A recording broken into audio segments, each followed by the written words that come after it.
Hi. Hi. How are ya? Good. Good. So we're gathered in our kitchen today to make cheesecake. Have you ever made cheesecake? Never. Never.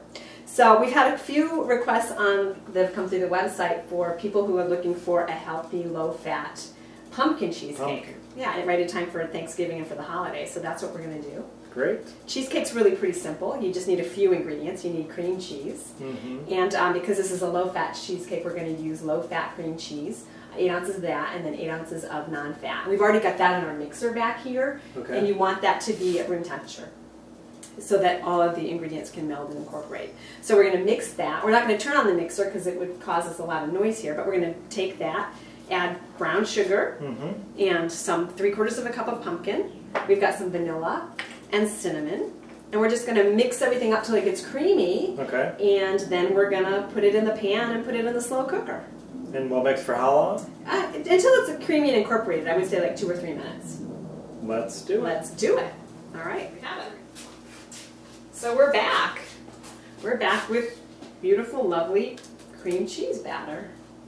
So I don't know if you can see here, but there we have it. So now the next step is to set up our crock pot. And basically what we're doing is using the slow cooker as a bain-marie or a water bath. Okay. So what we do is we're going to pour in a half, you want water to come up to a 1/2 inch level. So there you go. And then you want your cheesecake pan not to be actually sitting right down in the water. You want to prop it up a little bit so it's kind of steaming. And so if you have a rack that will fit in there, that's cool, or you can make your own. You just take foil, a long length of foil, scrunch it up, and then coil it.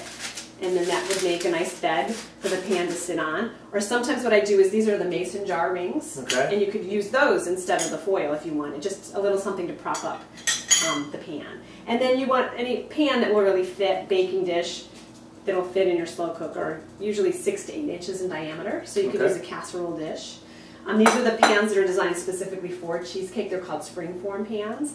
And the thing about these is they come apart. So there's a crack here. And so what you want to do if you're going to use this kind of pan, just again as a precaution to make sure water doesn't leak into the crack and then ruin your cheesecake, you can just set this pan on a little bit of foil. So we're going to use this size pan today. And we're just going to take our graham cracker crumbs and just spread them in the bottom. Just kind of put them around, spread them out so they're even. It's sort of a crust, but not really, not like a traditional Okay. crust. And this is sort of a low fat. And again, if you wanted to skip the crust altogether and just make it crustless, that would work really well too. So you just want to kind of spread those out, and then you just carefully take your cheesecake batter and just pour it in the pan. You just kind of want it to be gentle, just so that the crumbs kind of stay in position. Yeah. So we're just going to scrape all this in. It's a lot runnier than a cake batter. Yeah, yeah. And so we're just going to put this. We're just going to even it out, and then it's ready to go in the pan. So we're just going to plop this right into our slow cooker. And then the other thing that you'll see a lot when you're baking, when you're using your slow cooker for baking, is you'll see directions that say take several long layers of paper towels, lengths of paper towels, and you put them over the slow cooker. And again, you want them long enough so they're not going to drip back in to the slow cooker, and then you just put your lid on top. And this is basically to prevent condensation from building up, or the condensation that does build up. It's prevented from going back into your cheesecake and making it all drippy and wet. So you turn the crock pot on high and you let it cook for 2 hours.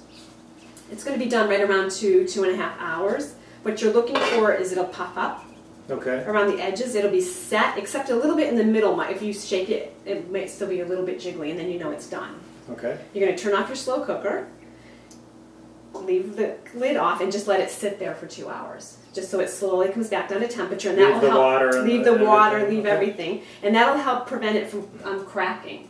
So once it's set for 2 hours, it still may be a little hot, so you may need hot pads to just pull it out and wrap it and put it in your refrigerator. And it's going to take a few hours, several hours to refrigerate. So this is definitely better something to be made the day ahead.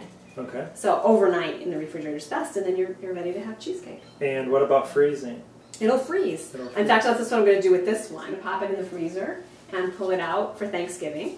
Yummy. Yummy, yummy. Oh, and I didn't tell you the low fat part. It's creamy and delicious, but it's about 197 calories per serving, per slice. And how many pieces will we eat? So it's a decent sized piece. Great. Yeah. Thank you. All right. And enjoy. Yeah, enjoy.